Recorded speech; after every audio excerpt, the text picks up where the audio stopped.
Assalamualaikum warahmatullahi wabarakatuh.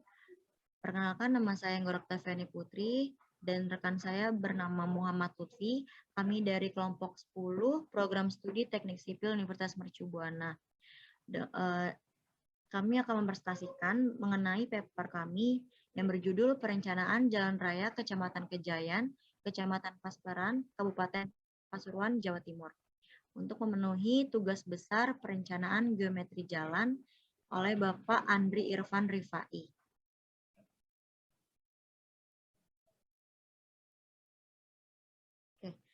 Untuk yang kami sampaikan yaitu mengenai latar belakang, tujuan penelitian, ruang lingkup dan batasan masalah, jarak pandang, alinemen horizontal, alinemen vertikal.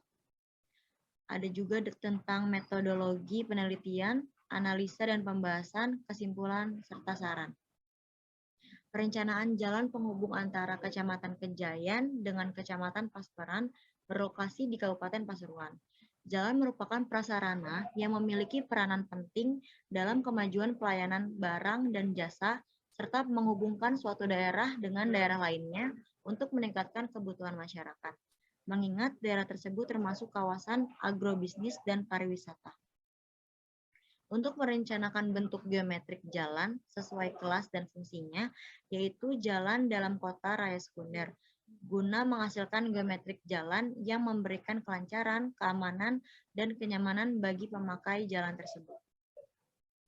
Pendahuluan. Yang pertama, latar belakang.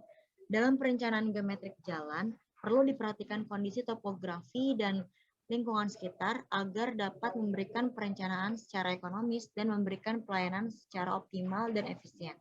Studi kasus diambil dari perencanaan jalan dalam kota yaitu antara Kecamatan Kejayan dengan Kecamatan Pasparan. Dari data-data yang didapat, kemiringan medan proyek ini digolongkan ke medan dataran dengan klasifikasi jalan kolektor primer, kecepatan rencana 80 km per jam yang memiliki 2 jalur dan 4 lajur. Yang kedua, tinjauan pustaka. Perencanaan geometrik jalan adalah perencanaan rute dari suatu ruas jalan secara lengkap, meliputi beberapa elemen yang disesuaikan dengan kelengkapan dan data dasar yang ada atau tersedia dari hasil survei lapangan, dan telah dianalisis serta mengacu pada ketentuan yang berlaku.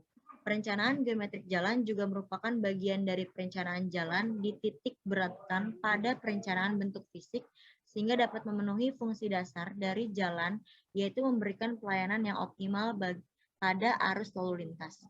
Tujuan akhirnya yaitu didapat suatu perencanaan jalan yang efisien, aman, dan nyaman dalam pertimbangan ekonomi yang layak. Selanjutnya, jarak pandang.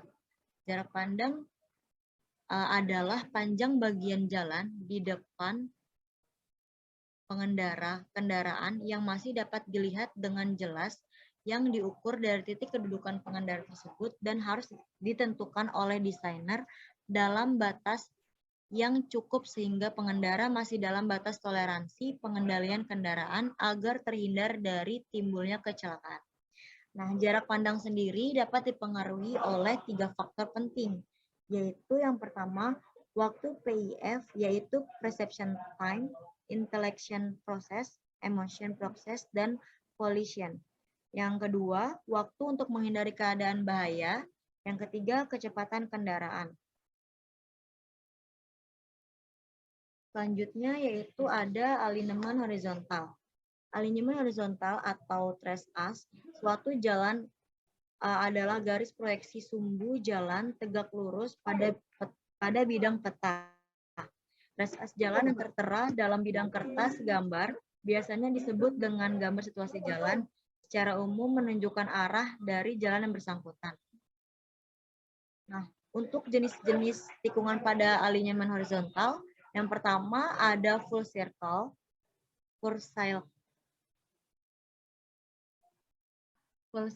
di mana tikungan yang berbentuk busur lingkaran secara penuh. Tikungan ini memiliki satu titik pusat lingkaran dengan jari-jari yang seragam. Yang kedua ada spiral circle, yaitu tikungan yang terdiri atas satu lengkung circle dan 2 lengkung spiral. Nah, Yang ketiga ada spiral-spiral, yaitu tikungan yang terdiri atas dua lengkung spiral. Selanjutnya, alinemen vertikal. Alinemen vertikal terdiri atas bagian lurus dan bagian lengkung. Ditinjau dari titik awal perencanaan, bagian lurus dapat berupa landai positif atau tanjakan, atau juga landai negatif yaitu turunan, dan juga landai nol yaitu datar. Nah, rumus yang digunakan yaitu Y sama dengan AX kuadrat ditambah BX plus C. Nah, untuk di samping ini ada rumus-rumus dari beberapa tinjauan ya. Yang pertama itu lengkung vertikal cembung, bisa dilihat pada layar. Yang kedua ada lengkung vertikal cekung, bisa dilihat pada layar. Nah, untuk memperoleh Y, maka perlu dicari besar A dengan cara sebagai berikut. Next, yaitu metodologi penelitian. Penelitian dilakukan dengan menggunakan metode Bina Marga dengan mengacu pada tata cara perencanaan geometrik jalan antar kota, Departemen Pekerjaan Umum, Direktorat Jenderal Bina Marga 1997. Nah, di samping ini ada bagan alur perencanaan. Sumber analisis 2022, di mana ada studi pustaka, selanjutnya itu ada survei pendahuluan, selanjutnya ada kegiatan pengumpulan data, lalu ada data yang kita butuhkan itu data primer dan data sekunder. Nah, data primer ini meliputi data topografi, alignment horizontal, jari-jari yang terdiri dari jari-jari lengkung, panjang lengkung, jarak antar lengkung. Nah, untuk alignment vertikalnya terdiri dari gradien dan lebar jalur. Nah, setelah kedua data ini didapatkan, selanjutnya kita dapat menetapkan standar kriteria perencanaan jalan. Nah, jika sudah didapatkan standar kriteria perencanaan, selanjutnya kita dapat menganalisis data geometrik berdasarkan pedoman Bina Marga 1997 tadi. Lalu selanjutnya didapatkan alignment horizontal dan alignment vertikal. Nah, lalu setelah kedua ini ditentukan, kita dapat mendapatkan hasil dan pembahasannya, lalu bisa mendapatkan kesimpulan dan sarannya. Oke, selanjutnya analisa dan pembahasan. Berikut merupakan layout lokasi rencana pekerjaan dari proyek yang kita ambil tadi. Untuk pengambilan keputusan dalam perencanaan, peningkatan, dan untuk menentukan arah jalan mempertimbangkan hal-hal sebagai berikut. Yang pertama, membangun jalan yang menghubungkan antara Kecamatan Kejayan dan Kecamatan Paseran di wilayah Kabupaten Pasuruan, Jawa Timur. Yang kedua, ini merupakan jarak terpendek dan efektif dibandingkan dengan menggunakan rute lain berdasarkan kontur tanah yang kita bisa lihat di sini.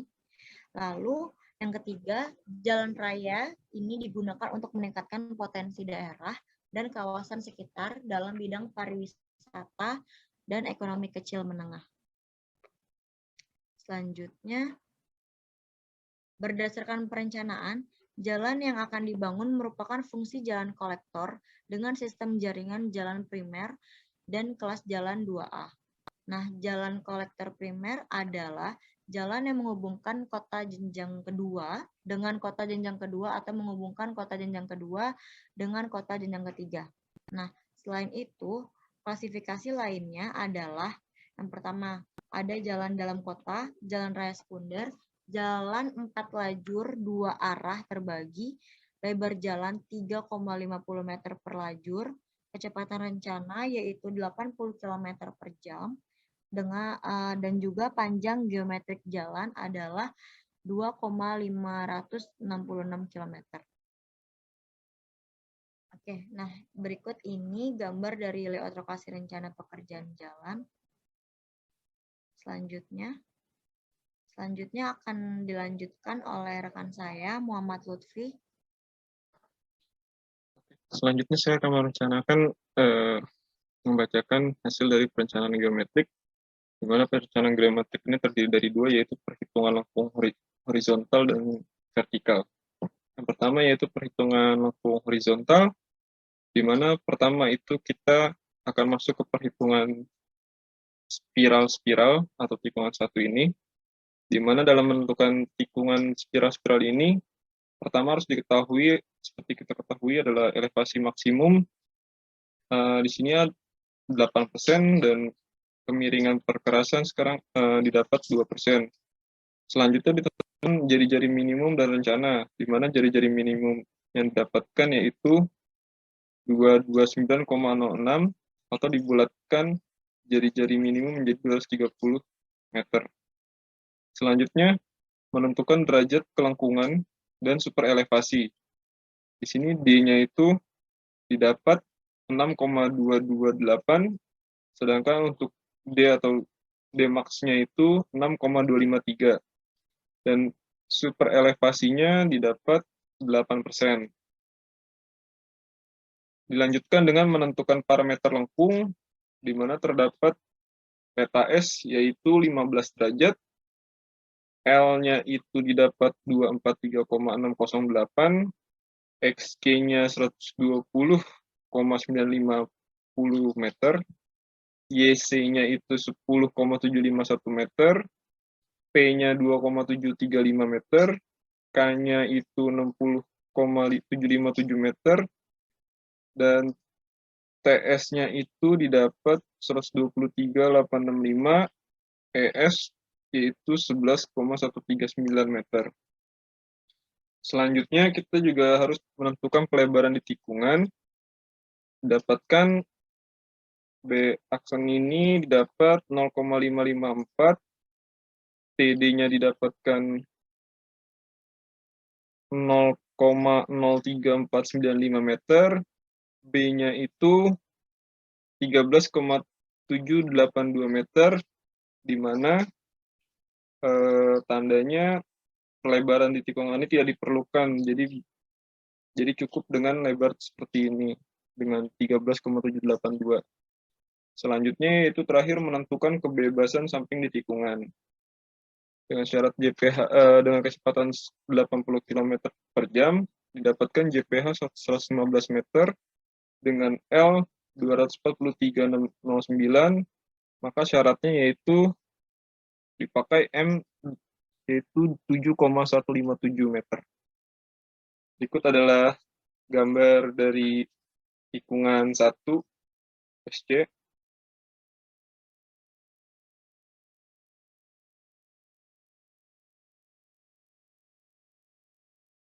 Ini adalah gambarnya, tikungan SS untuk tikungan pertama. Selanjutnya kita lanjut ke tikungan kedua, yaitu perhitungan untuk spiral circle spiral atau SCS, di mana pertama sama yang diketahui adalah Max-nya 8% dan EN-nya atau kemiringan perkerasannya 2%. Jari-jari minimum rencananya yaitu 350 meter dengan kelengkungan 4,093, kelengkungan maksimal 6,253, dan elevasinya itu 7%. Selanjutnya menentukan lengkung peralihan, di mana LS minimum ini didapatkan dari LS yang terbesar, yaitu dengan syarat 80,457.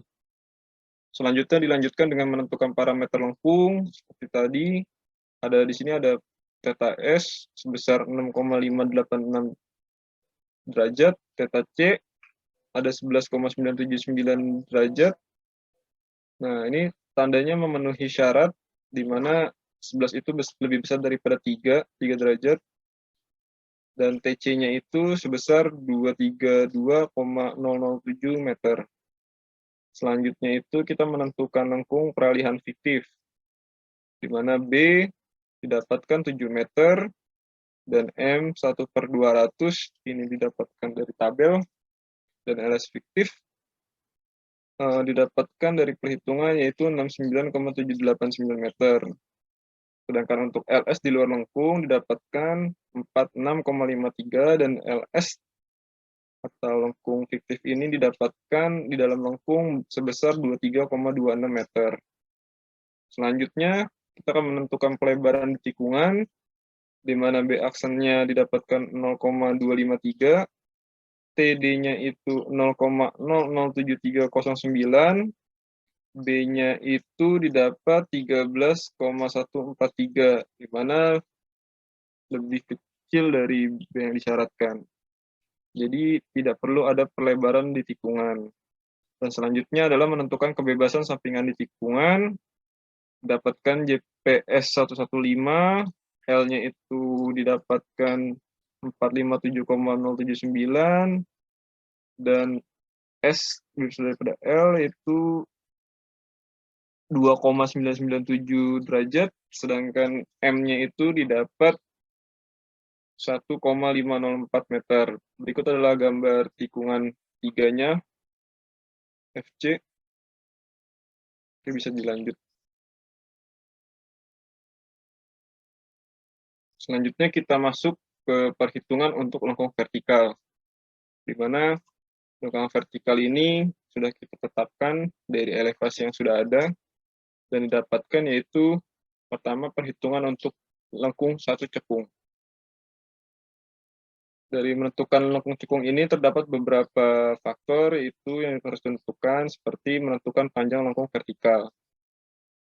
Untuk menentukan lengkung vertikal ini terdapat 3 cara, di mana diantaranya diambil yang paling besar angkanya yang didapat, yaitu dengan di sini perhitungan ini yaitu nomor 3 berdasarkan kontrol bawah lintasan, di mana LV atau lengkung vertikal ini sebesar 655,56 meter, dan ini memenuhi syarat lebih besar daripada S.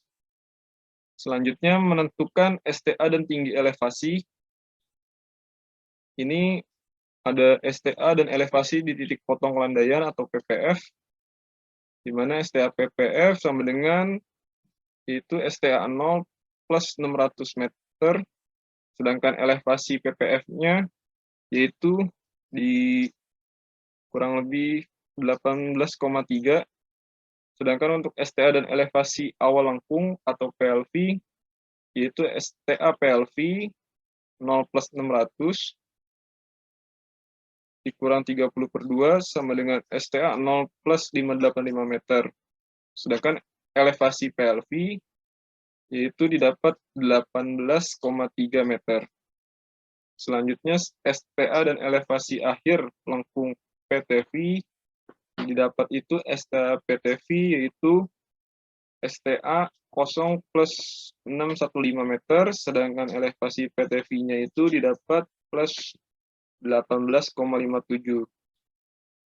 Dan untuk yang terakhir itu didapatkan persamaan garis lengkung ya sama dengan 0,003 X2 plus 0,000X plus 18,3, dan bisa dilihat di tabel tersebut. Dari rumus itu didapatkan koordinat X dan Y, di mana untuk menentukan titik ininya lengkungnya itu. And next untuk kedua, lengkung kedua ini berdasarkan elevasi yang didapat adalah lengkung cembung, di mana untuk menentukan lengkung cembung hampir sama dengan lengkung cekung, yaitu diantaranya menentukan lengkung vertikal. Lengkung vertikal ini juga diambil paling besar, dan di sini adalah berdasarkan bentuk visual lengkung, di mana LV dari bentuk visual lengkung tersebut adalah 66,67 meter, di mana memenuhi syarat sehingga yang dipakai LV-nya adalah 67 meter. Selanjutnya yaitu menentukan STA dan tinggi elevasi. Yang pertama, STA dan elevasi titik potong kelandaian atau PPV. STA untuk PPV adalah STA 1 plus 300 meter, elevasi PPV yaitu sudah plus 39 meter. Yang kedua, STA dan elevasi awal lengkung atau PLV. Untuk STA PLV yaitu didapat STA 1 plus 267, dan untuk elevasinya didapat plus 30,297 meter. Yang ketiga, STA dan elevasi akhir untuk PTV. Untuk STA-nya didapatkan STA 1 plus 334 meter, sedangkan elevasinya didapat plus 31,15 meter. Dan bisa dilihat di sini persamaan garis lengkungnya, masih menggunakan rumusan tadi, didapatkan koordinat X dan Y, dan dimodelkan di dalam gambar, dan di situ akan menjadi lengkung yang menentukan elevasi jalan bencana. Oke, selanjutnya untuk lengkung ketiga itu tetap lengkung cembung, perhitungan untuk lengkung cembung,